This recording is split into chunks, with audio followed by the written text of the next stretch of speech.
pessoal me procurou ontem perguntando, professor, me deu uma orientação mais específica assim, acerca da construção de quadro de correlação para fazer uma leitura comparada dos mapas. Aí o que foi que eu sugeri?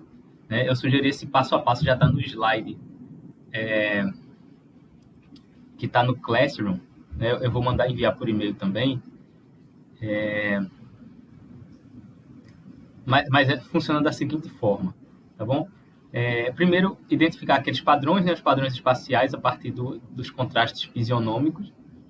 Em seguida, você vai pegar aquela ferramenta de tabela que tem no Word, no LibreOffice Writer, onde você estiver trabalhando, e criar um quadro. Aí, na primeira coluna, você vai colocar os padrões. Né? Se você encontrar, por exemplo, várias áreas que tiverem características semelhantes, mas elas forem individuais, né, tiverem isoladas, assim, então, por exemplo, você tem várias serras na sua área, né, só que você tem, em vez de você considerar só como as serras uma coisa só, cada serra você considera isoladamente, tá certo? Aí você coloca lá na primeira coluna, serra isolada 1, serra isolada 2, relevo suave na porção central, o que tiver, né? Aí depois você vai colocando nas outras colunas os temas, né? Geologia, aí a serra isolada 1, aí você vê que só tem uma rocha, um tipo de rocha, um litotipo, que é um gneiss, né? Aí você vai ter que olhar lá nos campos da tabela de atributos qual é o litotipo. Depois já vou explicar para vocês. Tem uma ferramentazinha de consultar informação no SIG. Mas se tiver mais de um campo, né, se tiver mais de digamos, pronto, essa área de relevo suave aí na porção central, se tiver mais de uma unidade geológica, aí você subdivide aqui, né, a tabela, para colocar duas subunidades aqui. E aí você já vai considerando outras variações em outros componentes para ir construindo esse quadro aos pouquinhos. Né? É uma forma de você construir esse quadro para ter uma ideia do que é que vai ter em cada área, tá certo? Até para você classificar depois e etc. Amanhã a gente vai ver uma forma, né, de agregar essa informação aí de forma automática, utilizando estatística. Né? Principalmente as informações numéricas, mas as categóricas também a gente pode agregar se a gente transformá-las em números, mas depois a gente vai ver isso amanhã, tá bom? Então, sim, eu consegui. Eduardo tinha me falado, falei com vocês, que a reitoria ainda não definiu o calendário 2022, né? Então, ele não tinha uma data certa, mas ele me sugeriu que até o dia 31 de janeiro, para vocês entregarem um relatório final, tá tranquilo. Tá certo? Então, vocês vão ter esse tempo aí de folga para ir construindo esse relatório. Nas férias. Tá, vamos seguir aqui. Deixa eu trocar aqui. No sertão do São Francisco. Peraí. Apresentar. Então, a gente falou. Vamos só contextualizar aqui. A gente fez uma introdução à cartografia de paisagens. Disse o que era cartografia de paisagens, como é que isso surgiu, que se desenvolveu enquanto atividade acadêmica. Falou um pouco sobre aplicações e etc. Falou sobre o planejamento, as questões referentes ao planejamento da cartografia de paisagem, quais são os pontos que a gente precisa se certificar para que corra tudo bem, né? Ontem a gente falou sobre a identificação e interpretação de unidades de paisagem, dos padrões espaciais, né, que é a etapa que consiste numa triagem dos dados, né, de você comparar os dados para pensar as relações e buscar essas explicações aí a respeito dos fatores que estão influenciando os outros. Né? E hoje a gente vai para um aspecto mais prático a respeito da delimitação das unidades de paisagem, tá certo? De como uma parte técnica, né? Como você desenha essas unidades que você identificou, né? Para fins de construção de um mapa. Então, para a aula de hoje aí eu separei o terraço fluvial erodido às margens do Rio São Francisco, né, que fica lá numa comunidade remanescente quilombola, que é a comunidade do Serrote, no município de Santa Maria da Boa Vista, ali no submédio, médio São Francisco. A gente encontra várias comunidades remanescentes quilombolas, né, muitas ainda não se reconheceram, E uma delas é essa comunidade do Serrote. Eu tive a oportunidade de trabalhar lá, que tinha uma aluna que morava nesse município na época que eu fui professor, na UPE. E aí tem uma falha na qual São Francisco está encaixado, e a comunidade ela chama Serrote porque ela fica na porção elevada da falha, que chama borda flexural, né? E nas margens assim desse afloramento de rocha, você tem uns terraços aí do São Francisco. Aí o pessoal planta cebola, planta outras coisas aí. Aí essa área, esse setor, ele estava erodido, porque passava um caminhão aí para entrar em algumas ilhas para pegar cebola e etc. E terminou favorecendo a erosão. Tá. Deixa eu ver aqui. Eu queria saber como é que passava o slide aqui no Meet. Deixa eu voltar. Eu tenho que ficar vindo para o Classroom, o Google Docs para apresentar. Tá, então, hoje é sobre a delimitação de unidades de paisagem, né? Como é que a gente desenha, né? Hoje é a parte mais braçal. A de ontem é mais interpretativa, né? De você analisar, observar, pensar as relações, né? Se puder construir um quadro de correlação. Hoje a gente vai ver a parte do desenho, né? O que mais vocês vão encontrar na internet, no YouTube e etc., são vídeos ensinando como você fazer a delimitação das unidades delimitação de qualquer coisa.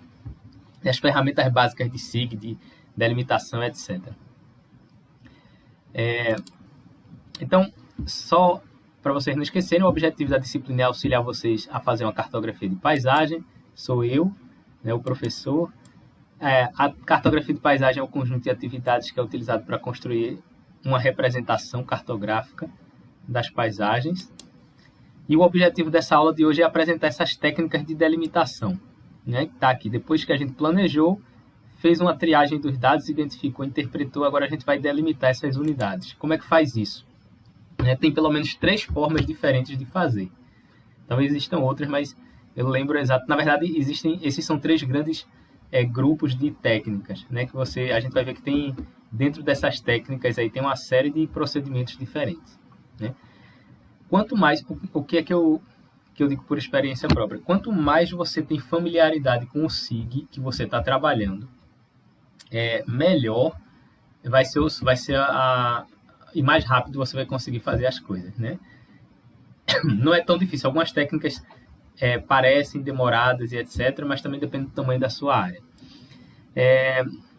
Então, a delimitação ela trata dessa determinação dos limites, né? Muitas vezes, e o que vai acontecer, na verdade, é que as paisagens elas não vão ter um limite muito claro entre si.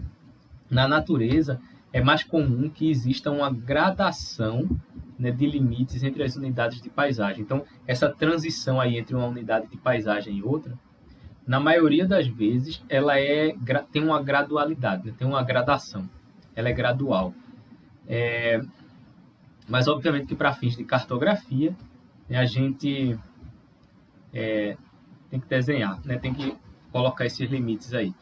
O que mais vocês encontram, não é o que mais encontram, não, mas se vocês procurarem, vocês encontram estudos que tratam justamente dessa fronteira aí entre unidades de paisagem. Às vezes você encontra isso separadamente para estudos vegetacionais ou estudos de solos, né? Como é que os solos variam gradualmente ao longo de uma encosta, etc. Tá? Mas, para fins de cartografia, a gente vai delimitar as unidades aí. Já existem algumas propostas de alguns professores, né?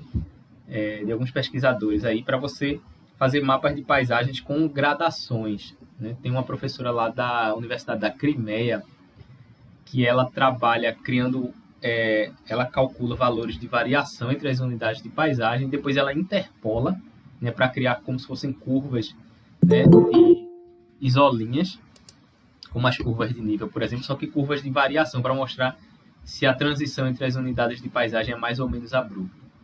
Tem um professor na Universidade de Moscou que ele trabalha ele trabalha aplicando um índice de incerteza, né? Ele faz uma estatística para ver, por exemplo, quais são as variáveis ambientais que são dependentes de determinadas variáveis independentes, né? Que ele usa. Ele faz assim, ele descreve os solos, a vegetação, algumas características do relevo e etc. E depois ele tenta prever a ocorrência dessas classes usando um modelo de regressão, né? E como variável explicativa aí do modelo, né, como uma variável que explica a variação das outras, ele utiliza variáveis geomorfométricas. E depois ele tenta aplicar uma equação de incerteza para ver qual é a probabilidade de uma determinada classe de unidade de paisagem de pertencer a um conjunto de variáveis geomorfométricas. E aí você tem níveis de pertencimento. Amanhã a gente vai falar disso com cuidado, acho que está no slide de amanhã. Então, vamos aqui para hoje, o negócio é muito técnico. Essa aula é bem curtinha, eu acho. Tá. Então, como eu falei a vocês aqui, existem três técnicas principais, tá certo? Digitalização, sobreposição e agrupamento. Talvez uma das formas mais básicas de digitalização, que você não precisa nem usar o SIG, eu falei disso aqui ontem, você pode... Eita, cachorro tá doido. Deixa eu... Peraí aqui. Ai, que é isso aí?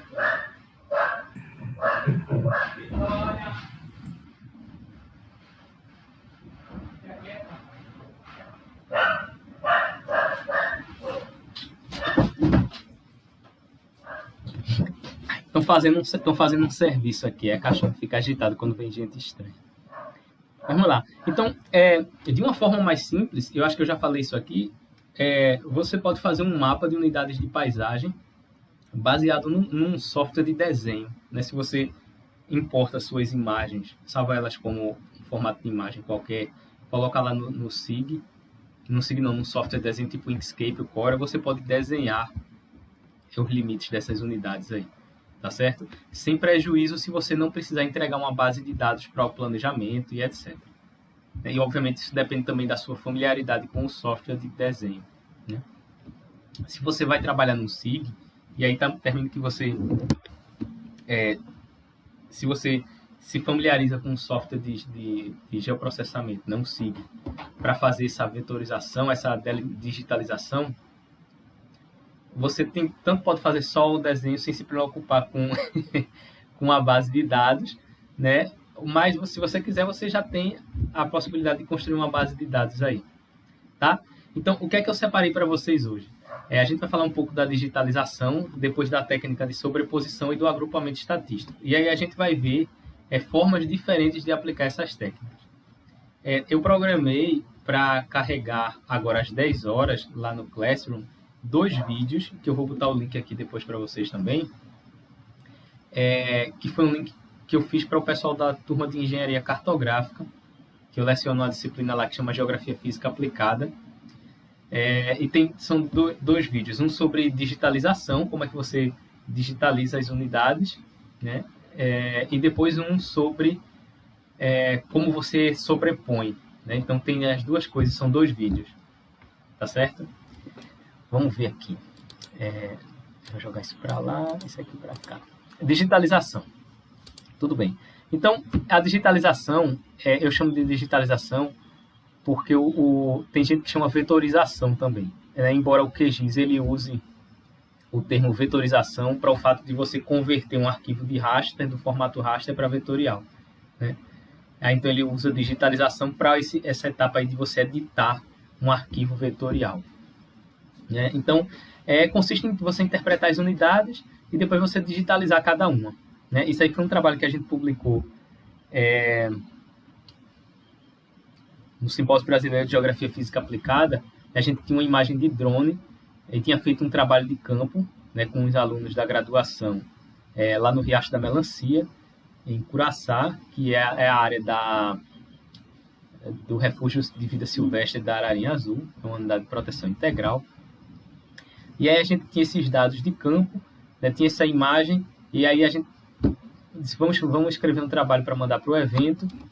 E aí a gente construiu esse mapa aqui de unidades de paisagem, né, direto. A gente interpretou as unidades e fez a digitalização delas aqui a partir dos padrões que a gente identificou. Identificamos os padrões, né, na imagem e aí a gente fez o desenho, né, dessas unidades aí. Tá certo? Foi mais um teste até para familiarizar os alunos com procedimentos. Tá bom? Então, essa é uma ferramenta, né? No QGIS, ele tem essas ferramentas, tem dois tipos de ferramenta. No ArcGIS deve ter também, que é a ferramenta de digitalização e a ferramenta de digitalização avançada, que aí permite fazer outras coisas. No vídeo complementar que eu passei para vocês, que vai aparecer daqui a pouco no Classroom, eu trato especificamente dessas ferramentas aí e mostro um exemplo de construção de um mapa que foi lá para a turma da cartografia. Tá certo? Então, só que a digitalização, que é esse procedimento simples, né, ele pode ser feito de várias formas diferentes. Né? O procedimento básico é de você definir, identificar aqueles padrões ali e depois você delimitar eles, né, direto a partir do que você interpretou, né? Ou você pode fragmentar isso, como é a sugestão lá do professor Gregory Zachenko, né, que esse senhor aí na foto, ele foi meu supervisor lá quando eu fui fazer o curso de cartografia e paisagem na Universidade de São Petersburgo. Eles têm uma estação de campo que fica lá próximo à fronteira com a Finlândia. E aí eu consegui, com o professor Zachenko, ele me permitiu que eu fosse lá fazer esse curso, né, de cartografia de paisagem. A gente ficou lá um tempo, foram 15 dias de campo, o curso de cartografia de paisagem. E a proposta do professor Zachenko é você digitalizar em 2 etapas. Né? Primeiro você faz o mapa geomorfológico, né, que ele chama de sítios ou de sítios paisagísticos, que basicamente você considera uma tipologia de relevo, formas de relevo e materiais superficiais. Né? Especificamente a proposta do professor Zachenko, ela consiste em, antes de você construir o mapa, né, você fazer muitas descrições de campo. Né? Você pega os dados, tem a carta topográfica, uma imagem aérea, e aí você observa esses principais padrões e depois você vai em campo descrever, né, o que é que tem cada um desses padrões que você observou, quais são as características da vegetação, dos solos, das formas de relevo. E aí o que é que entra na ficha de campo? Né? Na ficha de campo entra informações da cobertura da vegetação, principalmente a cobertura por espécie, né, que é para você determinar quais são as espécies de planta que são mais abundantes ou que tem maior cobertura. Né? Aí ele usa uma variação da escala de cobertura e abundância do Josias Borrand-Blanquet, que basicamente é assim: você observa uma espécie de planta, isso aqui são catingueiras, né? Qual é a área ocupada pela projeção da copa das catingueiras nessa parcela? Aí a gente trabalhava lá com parcela de 20 por 20 metros. A gente delimitava uma área de 20 por 20, né? E observava o que tinha nessa área. Aí coletava um ponto no centro da parcela, abria um perfil para olhar as características morfológicas do solo, e a gente descrevia cor, textura, estrutura, né, os horizontes, a profundidade, né, e depois que a gente tinha toda essa... Eu não lembro exatamente quantos pontos de campo a gente fez, acho que foi na faixa de 80 a 100 descrições de campo. A gente saía de 8 horas da manhã, voltava de 8 da noite, mas lá ainda era claro, porque era verão. Almoçava no campo, era assim. Tá? Aí depois que a gente tinha esses dados, né, com informações de solo, da vegetação, da geomorfologia, né, qual era a posição no relevo, qual era a declividade, e aí por aí vai. Né? Aí o passo seria você construir uma tipologia, né, quais são os padrões mais recorrentes que eu vejo, que eu vi no campo e que aparecem nas imagens. Aí, a partir disso, você define quais são os tipos de sítios, né, que são associações de formas de relevo com materiais superficiais, e você delimita esses sítios aí, principalmente com referência a uma carta topográfica ou a um dado de radar ou um dado altimétrico, se você tiver. E depois você vai olhar para cada sítio se ele tem alguma variação interna. Né? Por exemplo, você tem uma determinada encosta, né, uma encosta coluvial, por exemplo, uma encosta que está estruturada num depósito de deslizamento, né? Mas aí você tem um setor dessa encosta que tem agricultura e o outro tem a vegetação nativa. Então, o que é que ele sugere? Ele sugere você quebrar esse polígono aí e você refazer 2 unidades, tá certo? Para deixar uma unidade, aí seria uma encosta coluvial e com 2 subunidades, uma encosta coluvial com vegetação nativa e uma encosta coluvial com uso agrícola. Seria mais ou menos nesse sentido aí. Ou se tivesse diferenças nos solos, você agregava essa diferença. Tá certo? Então, o polígono ele termina sendo editado no final, né, para contemplar essas diferenças internas.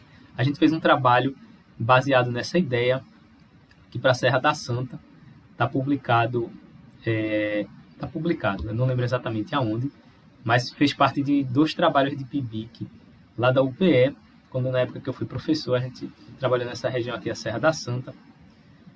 E basicamente essa é a diferença, a digitalização em 2 etapas. Você faz primeiro os sítios, depois os estados. Aí qual é a lógica, né? Qual é a lógica que está subjacente aí?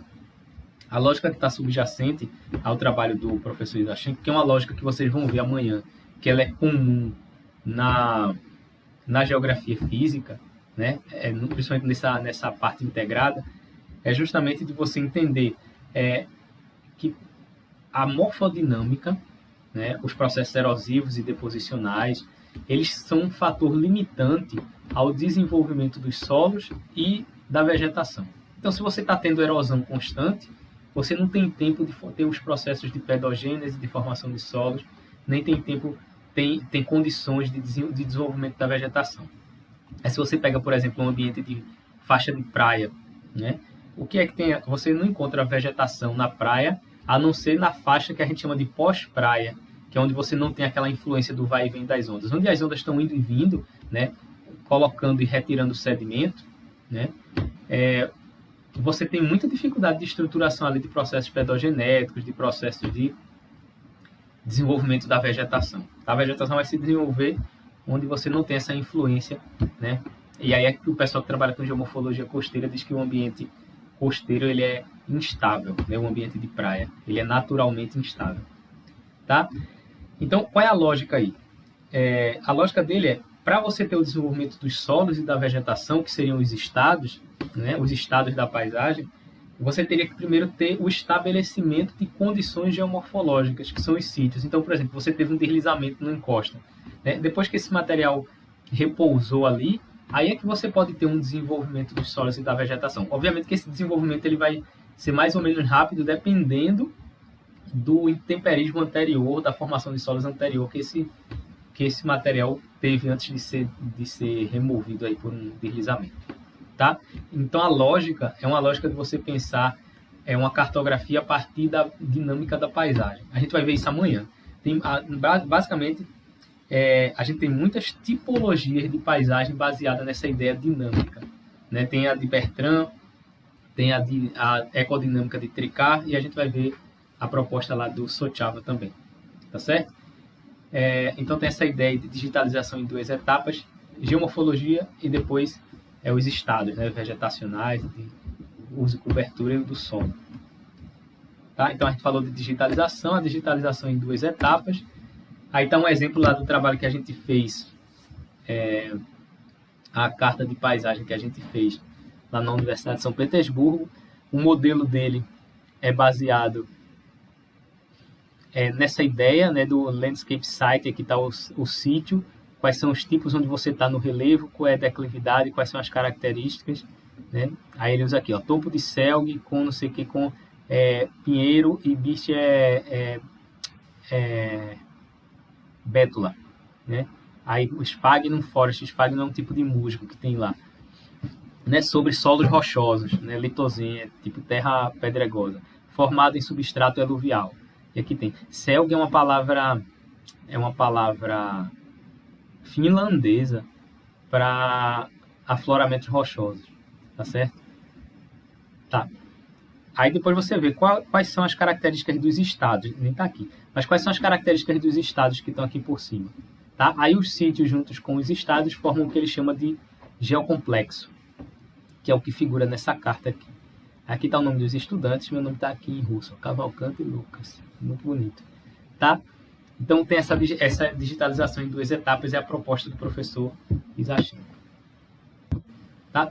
Então a digitalização é um dos procedimentos assim mais fáceis de entender, né? Tem alguns procedimentos ali que podem podem trazer alguns problemas, né? Você pode também fazer outra forma de digitalização, que é a seguinte: você pode digitalizar as formas de relevo e associação com os materiais superficiais, né, a geomorfologia, e depois você pode digitalizar a cobertura da Terra, e depois você pode sobrepor essas duas características aí, né? Então, você pode usar as duas coisas, você pode fazer a digitalização e a sobreposição.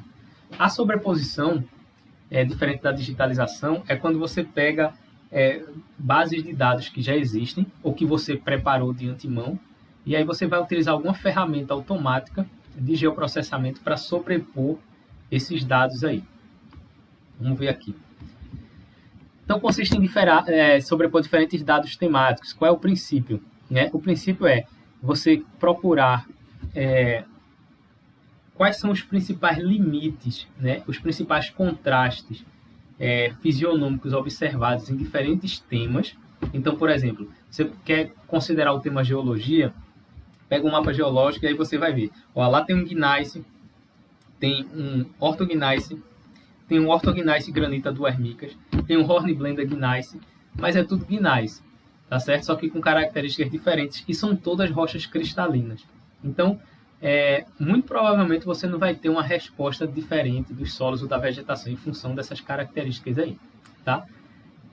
Agora, se você tivesse vários gneiss, se tivesse um arenito ou alguma rocha metacarbonática ou metacarbonática, que ia causar alguma grande diferença ali na formação dos solos, aí você poderia considerar essas variações aí.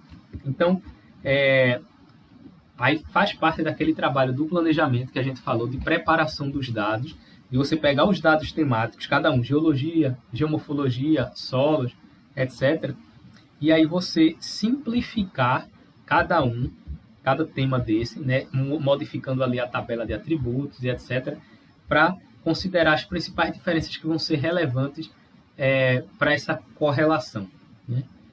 Porque você simplesmente pegar todos os mapas e sobrepor, você pode estar sobrepondo, você vai criar um monte de classes, né, que elas vão ter informações diferentes, mas que podem ter o mesmo significado na paisagem.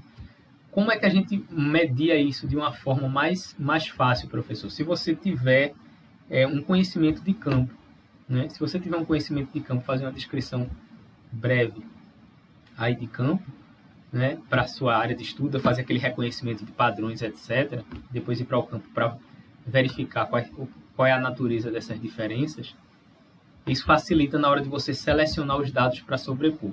Então, muito do que a gente falou ontem, né? Você identifica as unidades de paisagem, né, interpreta elas, e depois você vai procurar uma solução cartográfica, né, que seja útil para representar essas diferenças aí que você viu, né? Então, as ferramentas aí de delimitação, elas vão mais no sentido de você procurar uma solução para aquilo que você já sabe o que tem, né? Então, você tem que construir um mapa a partir daquilo que você sabe que tem, né? E aí você vai procurar a melhor solução, tá certo?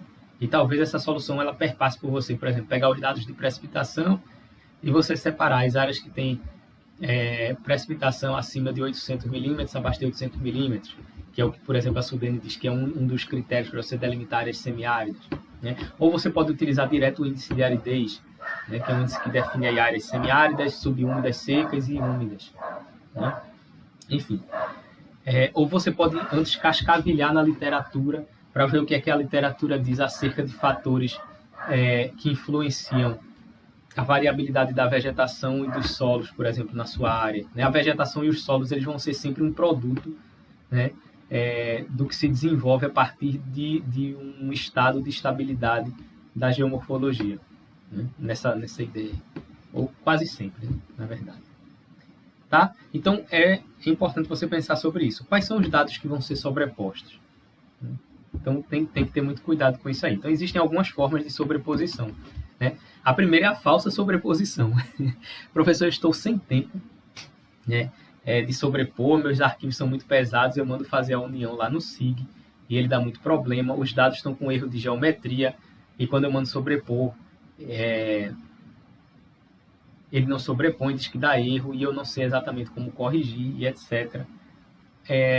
A falsa sobreposição, ela consiste no seguinte: você faz os dois mapas, né, um mapa da geomorfologia e um mapa da uso e cobertura da Terra, e aí você não sobrepõe esses mapas utilizando uma ferramenta de geoprocessamento. Você sobrepõe eles no nível do layout, tá certo? Quando você vai construir o layout do mapa, você coloca as duas camadas sobrepostas, né, sem unir elas, sem criar um arquivo único, os dois arquivos separados, e aí a geomorfologia você coloca com cores, e os diferentes tipos de uso e cobertura da Terra você coloca por cima, no formato de achuras, tá certo? Né, seriam os sítios e os estados aí. Isso foi do TCC de André. Ele fez o seguinte: era uma área lá próxima a Triunfo, naquela parte da subida para Triunfo ali. Ele fez um mapa utilizando dados do Pernambuco tridimensional, e aí ele fez esse mapa dos estados, dos sítios, né? E o mapa dos estados ele pegou imagens de 3 intervalos. Ele pegou uma imagem de 2000, ele tinha 3 anos de imagem, 2011, 2015 e 2017, parece. Eu não lembro exatamente. Que tinha imagem de fotografias aéreas assim, de alta resolução, imagem aérea, imagem de satélite de alta resolução, e tinha uma imagem do PE3D. E aí ele interpretou mudanças na cobertura da Terra. E aí ele conseguiu perceber o seguinte: tinha algumas unidades que eram assim, Caatinga em regeneração há 4 anos. Né? O que é isso? É uma área que há 4 anos ela estava desmatada, mas na imagem atual ela não estava, ela estava com vegetação, com uma cobertura de vegetação. Então ele conseguiu perceber essa variabilidade aí a partir da interpretação das imagens e criou essas categorias dinâmicas aí, sobrepôs, utilizando uma falsa sobreposição. Eu fiz isso no artigo do Geossistemas do Semiárido, lá da PUC, que foi assim: primeiro eu fiz as características do terreno, com base na altitude, né? O que foi que eu fiz? Eu peguei a altitude, separei abaixo de 600 metros, terras baixas, e acima de 600 metros, terras altas, né? Peguei a rugosidade do terreno, também separei em 2 classes, fiz uma preparação dos dados em relevo suave e relevo acidentado.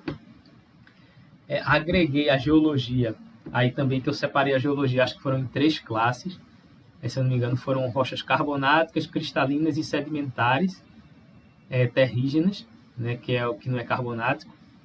E aí eu fiz uma sobreposição com um método que eu vou mostrar já já, utilizando uma calculadora raster. E depois eu peguei a vegetação e eu fiz uma sobreposição, uma falsa sobreposição da vegetação usando achuras, né?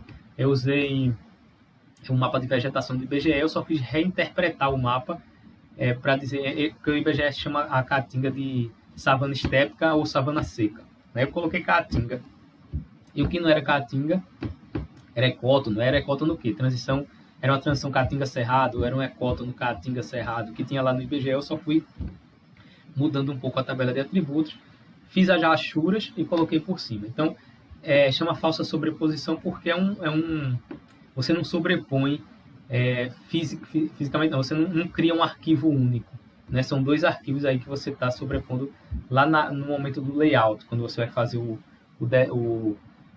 a preparação, a construção do mapa que será apresentado. Você vai botar norte, legenda, essas coisas assim. Você só muda as cores.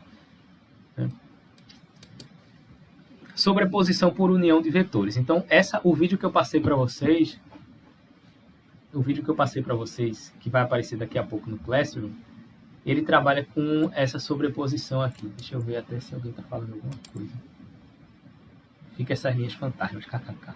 Eita, meu Deus, vocês já falaram, foi muita coisa. Ah, não, tá aqui. Não é interessante a alternativa.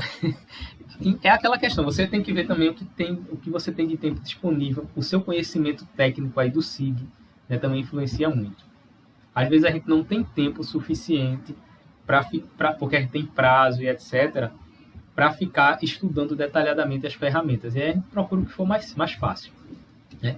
Isso aí é da tese do Adalto, que ele utilizou a união de vetores, né, e consiste na sobreposição de diferentes dados vetoriais. Ele pegou, no caso do Adalto, ele pegou vários temas diferentes, né, geologia, solo, etc., etc., e ele fez uma união de todos esses temas.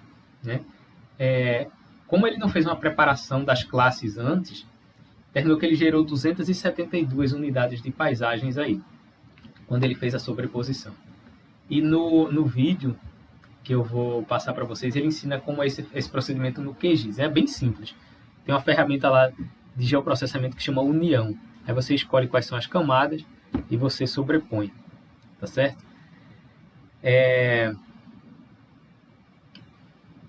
Obviamente que se você estiver considerando também algum arquivo que esteja no formato raster, ele não vai sobrepor, né? Porque essa ferramenta de união aí é uma ferramenta para unir arquivos no formato vetorial.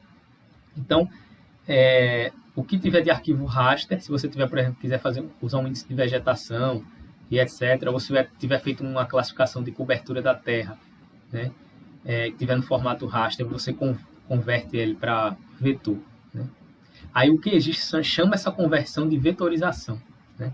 Que é você converter o arquivo no formato raster para o formato vetorial, tá?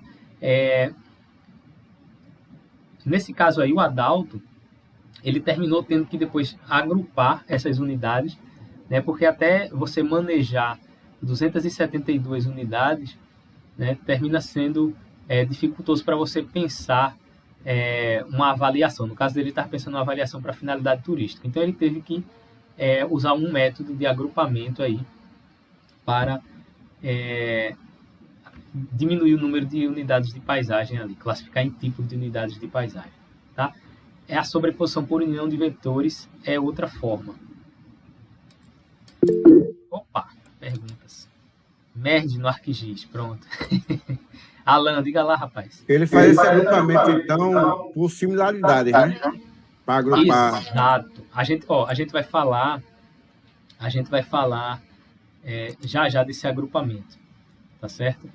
Dessa ferramenta de agrupamento. Tem várias formas de você fazer o agrupamento, na verdade. No caso do Adalto, ele fez da seguinte forma.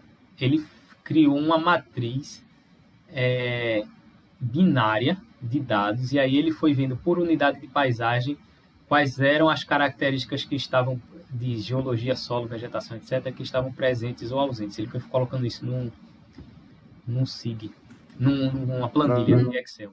Aí depois ele agrupou a partir disso, utilizando um índice de similaridade. Ele testou alguns índices, na verdade. Ele publicou depois isso, tem um artigo na Mercator que saiu sobre agrupamento. Eu vou até mandar para vocês lá, vou botar lá no Classroom. Tá? Sobreposição por calculadora raster. Pronto, essa é o procedimento, na verdade, é bem semelhante, né? Você pegar as camadas que você tem e sobrepor essas camadas, mas em vez de você usar uma ferramenta de união de vetores, você usa uma calculadora raster. É só você pegar camada 1, camada 2, camada 3, camada 4, e aí você manda somar essas camadas aí, né? É relativamente fácil. Eu lembro que na época eu optei por isso, porque os dados eram muito grandes, e quando eu tentava fazer, eram muito pesados, quando eu tentava fazer união vetorial, demorava muito, às vezes o software travava, eu também não tinha tempo para ficar esperando 2, 3, 4 dias essa união, e aí eu descobri que uma calculadora raster ele terminava unindo de uma forma mais rápida. Depois eu tinha que converter de raster para vetor, né, eu tinha que converter de raster para um formato vetorial para poder editar a tabela de atributos, etc. Tá?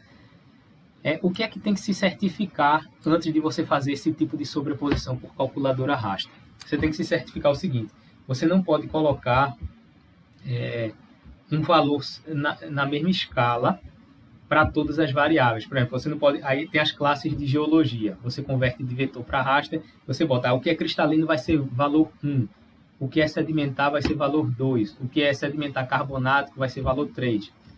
Aí relevo.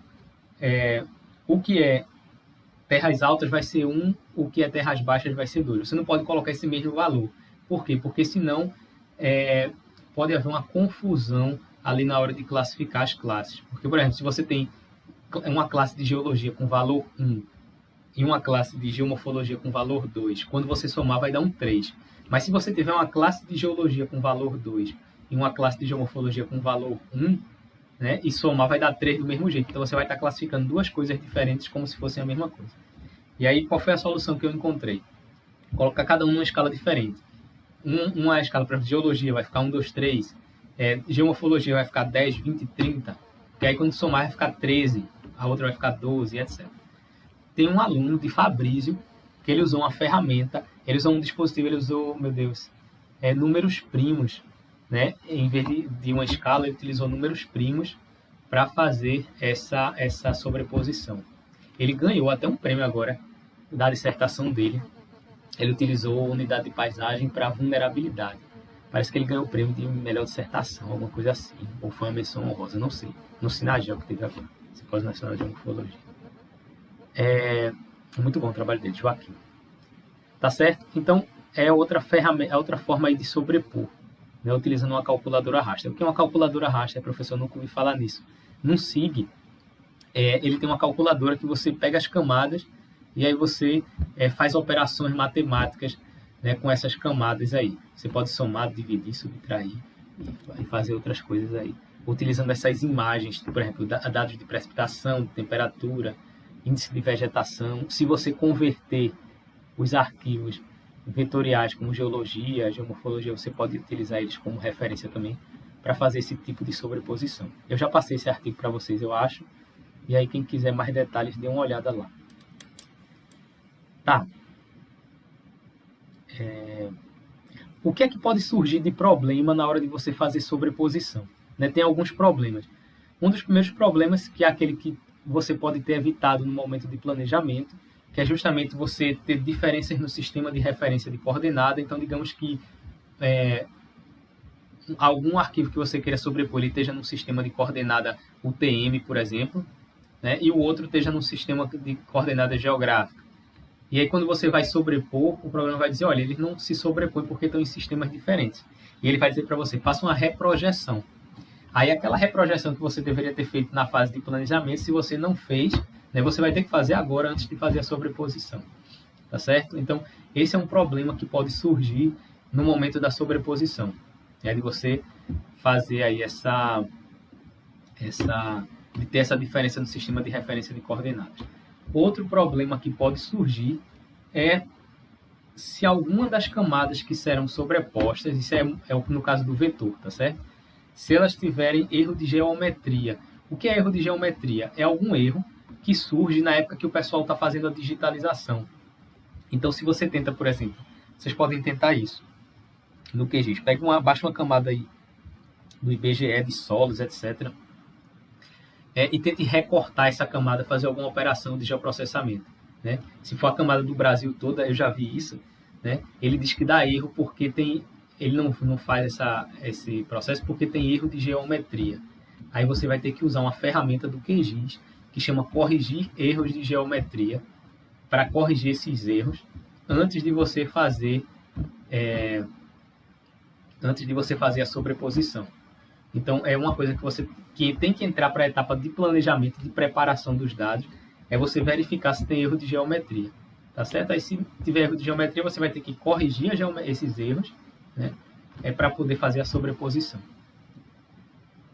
Quando for fazer a sobreposição, ainda tem outro problema diferente, né? Que é o problema das lascas ou slivers. Né? Isso está documentado aí na literatura internacional de SIG, com o trabalho do pessoal lá do Departamento de Geografia da Universidade de Ghent, que é do Mark Antrop. Ele está até aqui no artigo, ele aqui embaixo, tem um artigo dele que eu passei para vocês, um capítulo. Esse trabalho do De La Fontaine. E basicamente acontece da seguinte forma: se você está sobrepondo, principalmente se você está sobrepondo dados de fontes diversas, né? Ou se você fez uma digitalização em duas ou três camadas para depois sobrepor, o que é que pode acontecer? Né? Quando você sobrepõe essas camadas, utilizando união de vetores, utilizando uma calculadora raster, uma soma de raster, você vai ver o seguinte: nas bordas entre as unidades, vai aparecer milhares, assim, às vezes centenas de milhares de pequenos polígonos que, na verdade, elas são sobreposições imperfeitas entre as classes.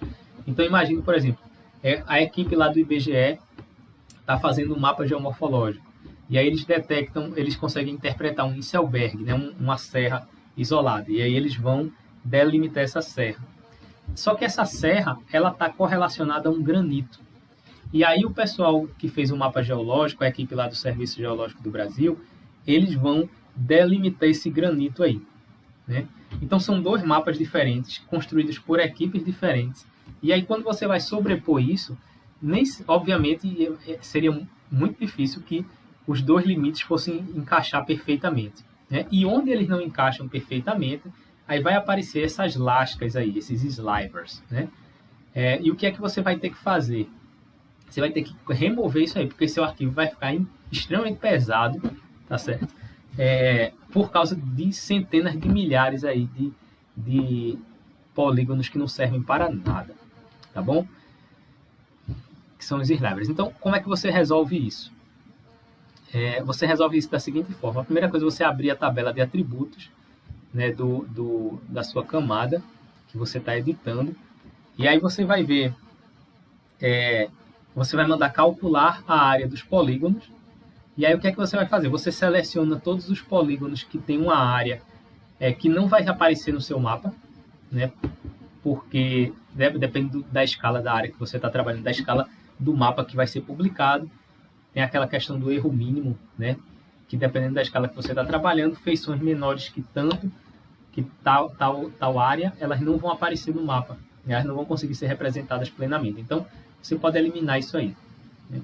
Ou você pode estabelecer um valor de corte. Eu quero deletar, eu quero eliminar todas essas lascas com menos de 1 km². Você seleciona todos os polígonos que tem até 1 km², aí depois você usa uma ferramenta que chama eliminar polígonos selecionados, tá certo?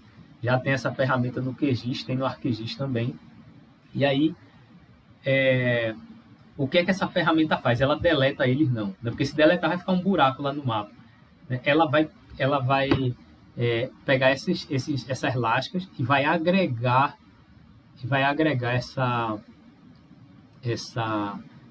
essa lasca no maior polígono que esteja adjacente, né? Eu fiz isso eu precisei fazer, a Adalto fez isso, eu precisei fazer isso no artigo da RAEGA, né? Quando a gente fez uma sobreposição, eu preparei várias camadas, uma camada da geomorfologia, uma camada de cobertura e etc. E aí quando a gente sobrepôs, apareceu vários slivers, e aí eu tive que sobrepor, né? Tive que fazer essa eliminação de polígonos. Lá no artigo da RAEGA eu explico direitinho. Isso aí, tem um artigo do De La Fontaine também. Vai tudo para a bibliografia complementar. Tá certo? Então, é um problema que pode surgir quando você sobrepõe. Então, o que é que a gente está vendo aqui? A digitalização, que é você clicando ali, embora seja um método que deixe seu dedo doendo por mais tempo, né? Os métodos de sobreposição, embora pareçam mais rápidos, eles têm uma série de problemas associados antes da sobreposição, né, e depois da sobreposição que podem aparecer. Então você tem que ponderar aí, será que realmente vale a pena, né? O que é que vale a pena, tá?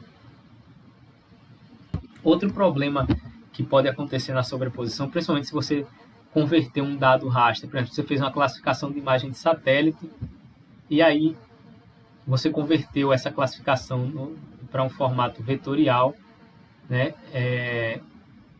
Ou você pegou o dado do Map Biomas e converteu ele de raster para vetor e etc. E aí você foi fazer uma sobreposição, né? Só que o formato raster ele é composto por pixels, né? E esse pixel aí, quando você sobrepõe, a sobreposição ela vai herdar nessas bordas serrilhadas aí dos pixels, tá certo?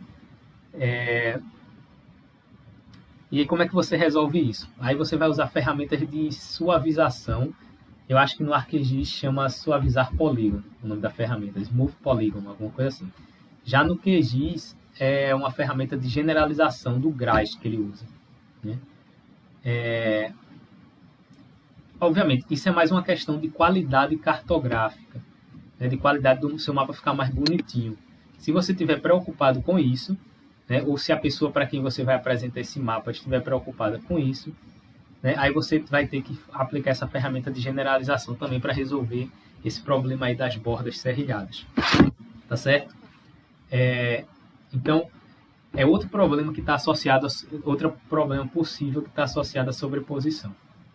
Então, o que é que a gente viu, né, até agora? A digitalização, embora seja um método ali que pode ser mais cansativo aparentemente, né, a sobreposição ela tem uma série de problemas associados, tá certo? Então vamos lá. O vídeo que eu passei para vocês, eu passei para vocês 2 vídeos. Um fala sobre digitalização e o outro fala sobre união, né? União e classificação. Então um dos vídeos que eu passei hoje, ele já vai trazer uma parte do conteúdo do que a gente vai ver amanhã, tá certo? A relação em relação à classificação das unidades de paisagem. Mas então é bom que já entra alguma coisa de amanhã também. Então tem 2 vídeos para vocês hoje. Um tem uma... Deixa eu ver aqui direitinho. Cadê? Um tem 24 minutos, outro 48 minutos. Tá bom. Acho que essa aula aqui vai acabar cedo. Vocês ficam aí assistindo os vídeos complementares que tem o passo a passo da digitalização. Agrupamento estatístico. Tá? Então, a última ferramenta que eu tenho para mostrar para vocês hoje é a ferramenta de agrupamento. Existem várias formas diferentes de agrupar, né? Eu vou enviar para vocês um trabalho que o Adalto publicou na Mercator, da tese dele, que ele testou vários métodos de agrupamento diferentes. Vocês olhem com cuidado, se tiverem interesse nessa ferramenta aí. Então, em que consiste essa ferramenta aí? Né? Termina sendo o seguinte: em vez de você pegar as várias camadas e fazer uma sobreposição, né, que é simplesmente você unir as camadas, você pede para elas serem agrupadas. Você usa um agrupamento estatístico para você construir classes não por sobreposição, mas pelas relações, né, calculadas aí estatisticamente durante o agrupamento. Tá certo? Então, uma das ferramentas que é mais utilizada, e aí a gente vai mostrar 2 casos aí que aplicaram isso, né, é o agrupamento por K-médias, né, que ele faz um agrupamento com base nas médias, né, das variáveis que você selecionou, tá certo? Então, ele vai pegar o que é que o K-médias vai fazer? Ele vai pegar todas as variáveis que você selecionou e ele vai criar classes, aí, ou K-classes, né, a partir das relações entre as médias dos grupos. Ele tende a reduzir a variação interna dos grupos até chegar num determinado padrão, e aí ele vai mostrar isso para você, né? Qual é a grande limitação do K-médias? Você que tem que dizer a ele quantos grupos tem, né? Você tem que dizer, olha, quantos grupos tem K-médias? Faça assim: eu quero que você agrupe 10 classes, eu quero que você agrupe em 5 classes, eu quero que você agrupe em 25 classes.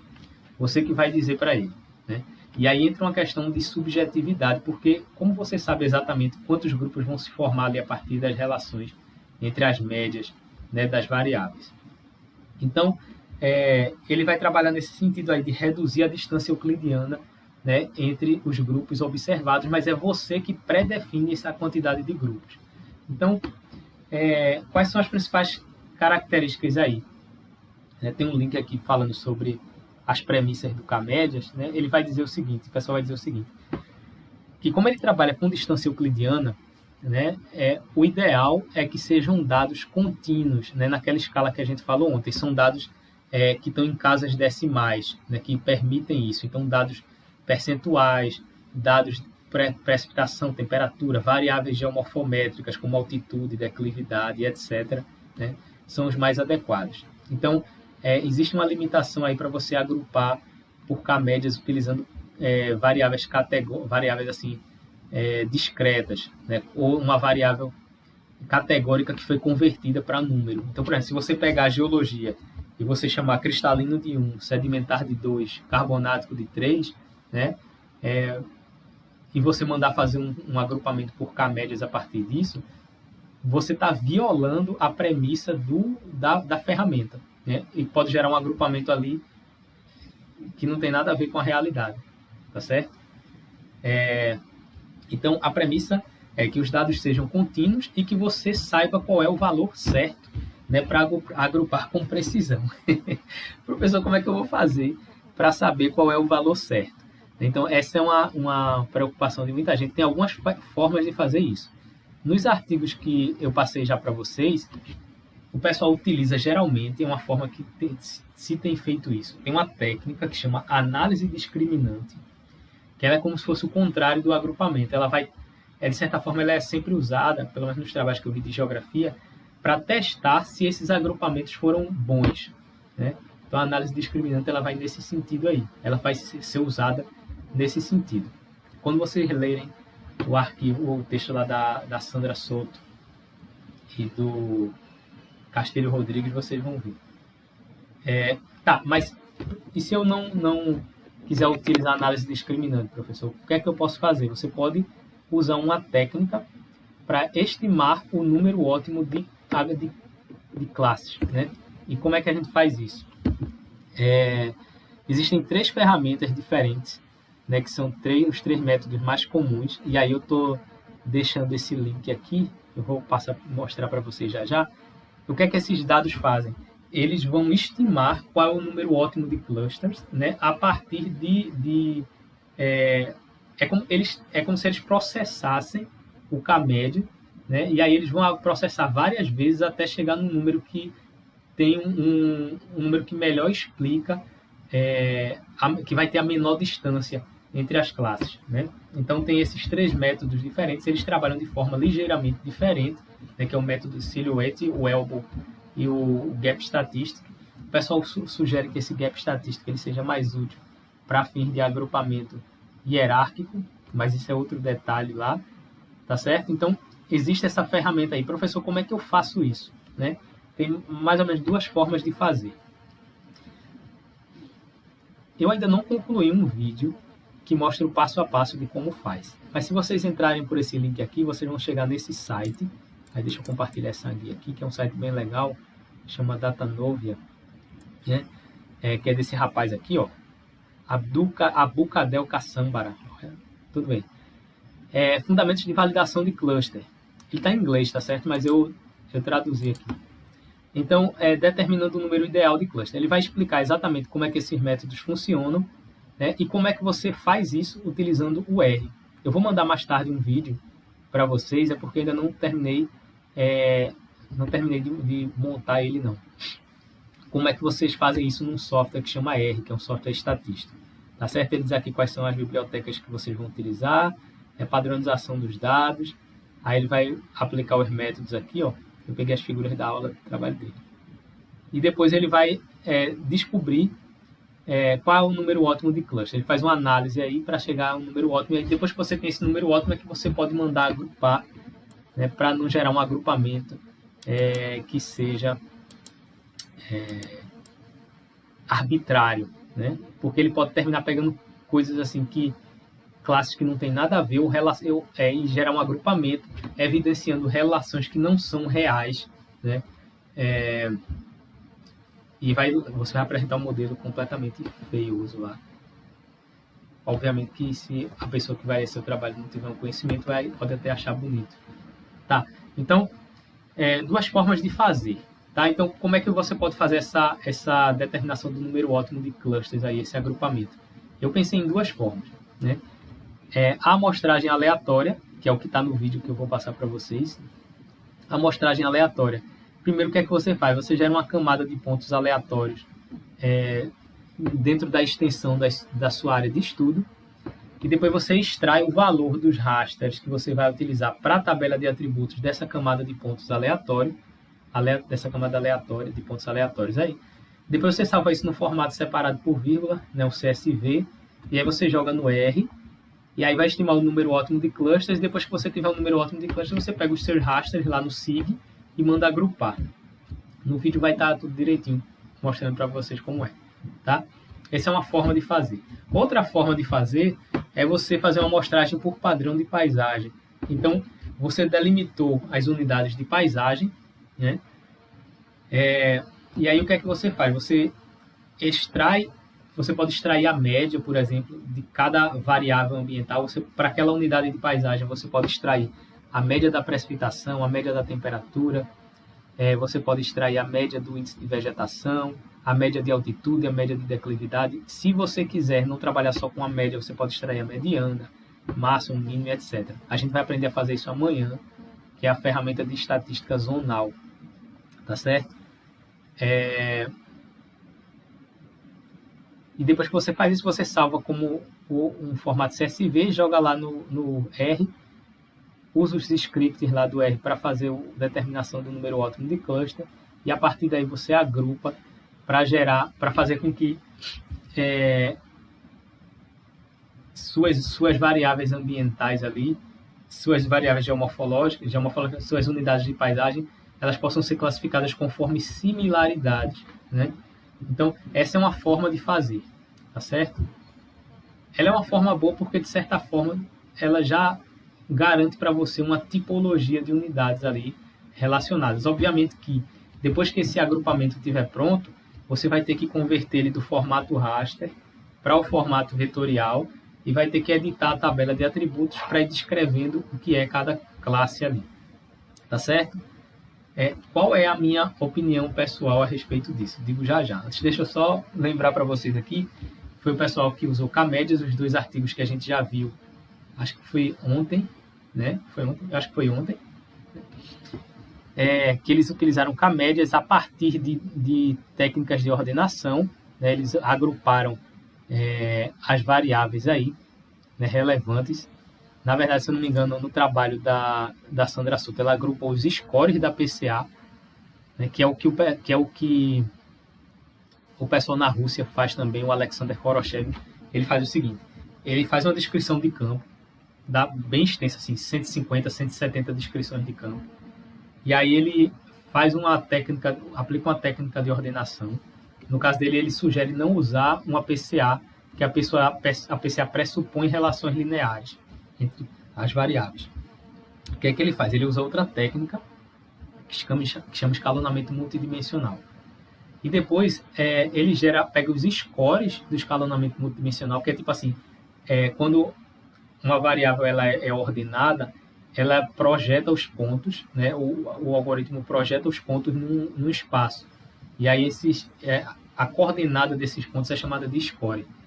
E aí ele pega isso e faz ele não agrupou não, ele aplicou uma regressão para depois agrupar. Ele fez uma regressão tentando prever esses scores em função de variáveis geomorfométricas, como se as variáveis geomorfométricas fossem explicativas da variabilidade ali. Qual é o problema disso, né? Eu já li, inclusive foi o cara que inventou o pacote estatístico, que escreveu o pacote estatístico Vega lá do R, né, que ele disse que não é bom, não é recomendado você considerar variáveis, os scores de escalonamento multidimensional, PCA, etc., como variáveis que você possa tentar explicar posteriormente, né, porque eles são simplesmente uma projeção ali. Mas o pessoal faz isso direto, né, e publica em revistas internacionais e tudo. Enfim, tá? Resumo da aula, olha como foi rápido hoje. Principais ideias. Existem diferentes métodos para definir os limites das unidades, né, digitalização, sobreposição e agrupamento. Os métodos de digitalização eles vão depender da experiência interpretativa do pesquisador, né, porque você teve que interpretar os contrastes ali para depois ir desenhando. A sobreposição tende a ser mais rápida, né, se você fez um bom planejamento dos dados, preparação dos dados, correção de geometria antes, mas tem uma série de problemas que está aí associados e você pode terminar mais tempo demorando mais tempo para fazer uma sobreposição do que uma digitalização, tá? Os métodos estatísticos eles sugerem maior objetividade, embora os métodos estatísticos, embora eles sejam foi uma técnica robusta, estatística, não sei o quê, mas se você se você violou as premissas, né, seu modelo pode estar uma porcaria, mas você não sabe, né, porque só se você souber que você violou as premissas. Se você não pensou sobre essas premissas antes, né, como por exemplo escolher o número ótimo de cluster antes do agrupamento, pode dar tudo errado aí, tá certo? E depois ainda tem a questão principal, né, que aí quando você considera o agrupamento, você vai ter que observar. No artigo da Sandra Souto, eles fazem isso.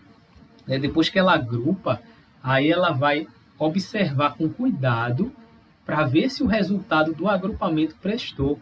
Né? Prestou no sentido de, será que tem um sentido geográfico, né, desse agrupamento que foi formado?